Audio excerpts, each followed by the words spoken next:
Unlock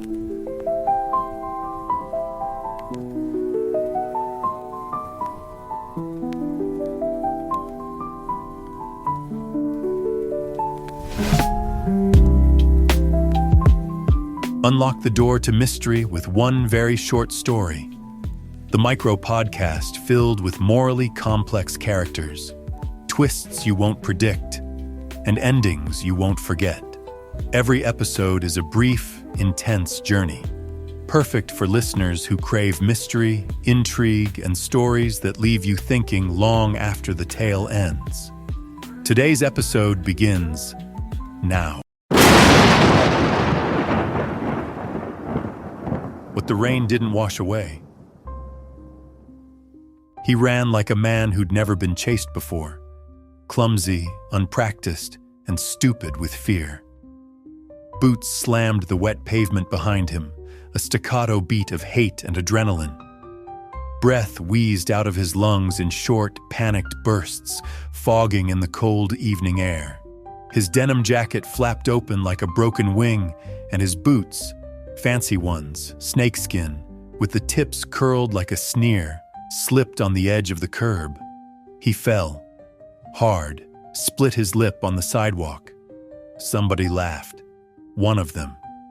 Or maybe more than one. It wasn't the laughter of boys teasing another kid on the playground. It was older, rotting. The kind of laugh that came with beer breath and bruised knuckles. The kind of laugh that meant this isn't going to end until you stop twitching. He scrambled up, blood on his chin, eyes darting like a feral animal. But there was no open door, no porch light, no sanctuary. Every curtain was shut. Every window blind turned just enough to watch. Just enough to say I saw nothing. "Keep running, Kenny," someone hissed from behind. "Ain't no one coming to help you now?" They caught up with him near the old feed store, where the streetlight flickered like it was ashamed of what it was about to see. The first hit came from behind, a metal pipe, clang against the shoulder. He dropped to one knee, then a boot to the ribs, another to the spine. He howled. Somebody yelled, "Don't kill him yet!" But the pack was loose now. The punches came from every direction, so many hands. Too many faces. They weren't thinking anymore. They were unloading. Years of swallowed anger, bruises on sisters and wives, bar tabs unpaid, dogs shot, threats whispered outside church pews. He'd gotten away with it all. But not tonight. Not anymore. They beat him until his jaw hung crooked and his eye swelled shut. Someone took a hammer to his hand, shattered it like it was nothing. He tried to crawl, teeth gritting, one arm dragging the rest of his broken body toward the alley like a half-dead dog. He made it 6 feet before the gunshot echoed. Sharp. Final. The kind of sound that made your stomach turn even if you didn't care who died. They stood there for a while, breathing heavy. One man dropped the gun in the gutter like it burned him. Another lit a cigarette with shaking fingers. Nobody said a word. The silence felt earned. The body twitched once, then didn't.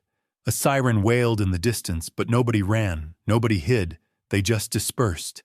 Back into the shadows, the homes, the bars, back into the lie. The sheriff arrived on the scene, fat and hungover, wearing a half-buttoned shirt and holding a flashlight that needed new batteries.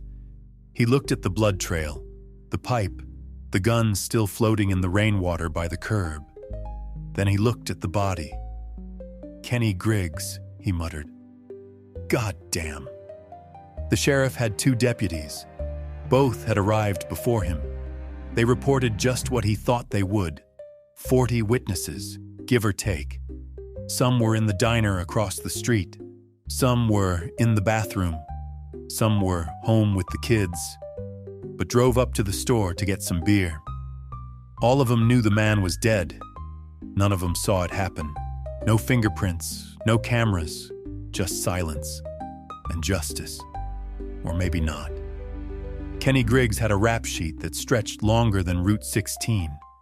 Beat his first wife into the ER. Burned a man's truck for talking back.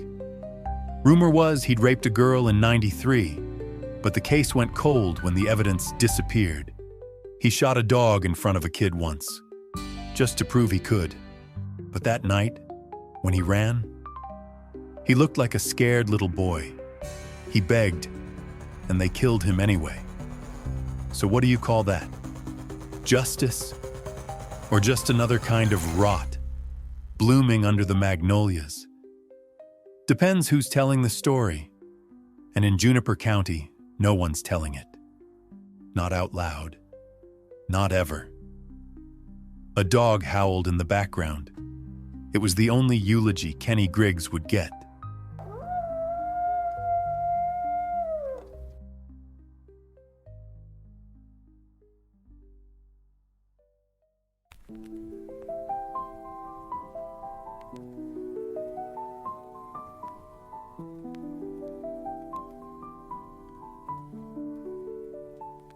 Thanks for listening to one very short story. If today's story hooked you, don't forget to like, share, and subscribe. It helps us grow and keeps the suspense coming your way. Want to dive deeper? Check out the podcast description to learn more about the show and explore special offers from our sponsor. Until next time, keep dodging bullets and stay safe in the shadows.